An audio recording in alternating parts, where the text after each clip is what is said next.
Glazer says if the Cardinals pass on Murray, number 2 becomes a feeding frenzy. The Jets could be loving this.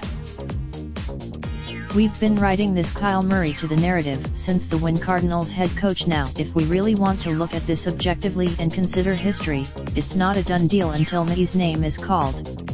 The Cardinals have it, so what happens if they don't take Murray? Well, that probably. The Cardinals went out Tuesday to go meet with Murray privately. Going into last week. Now, if they don't do it, and he's still there at number 2, I see an absolute feeding frenzy from teams looking to trade all the way up for Murray.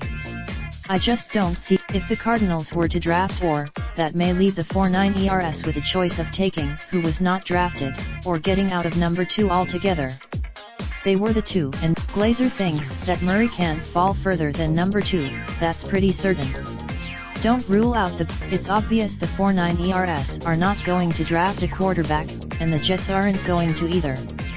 They are both set at. I do think the number 2 pick will carry incredible value if the Cardinals pass on Murray, but I also think it's not out of the realm of possibility that one or multiple teams negotiate with the Jets and the 4.9 ERS are avoided due to the compensation required. The 4.9 ERS. Remember, in this situation, not only is a team trading to the number 2 spot, which is expensive by itself, but they are also forcing the 4.9 ERS to pass on a very high, once-in-a-generation prospect in Quinnen Williams and /or.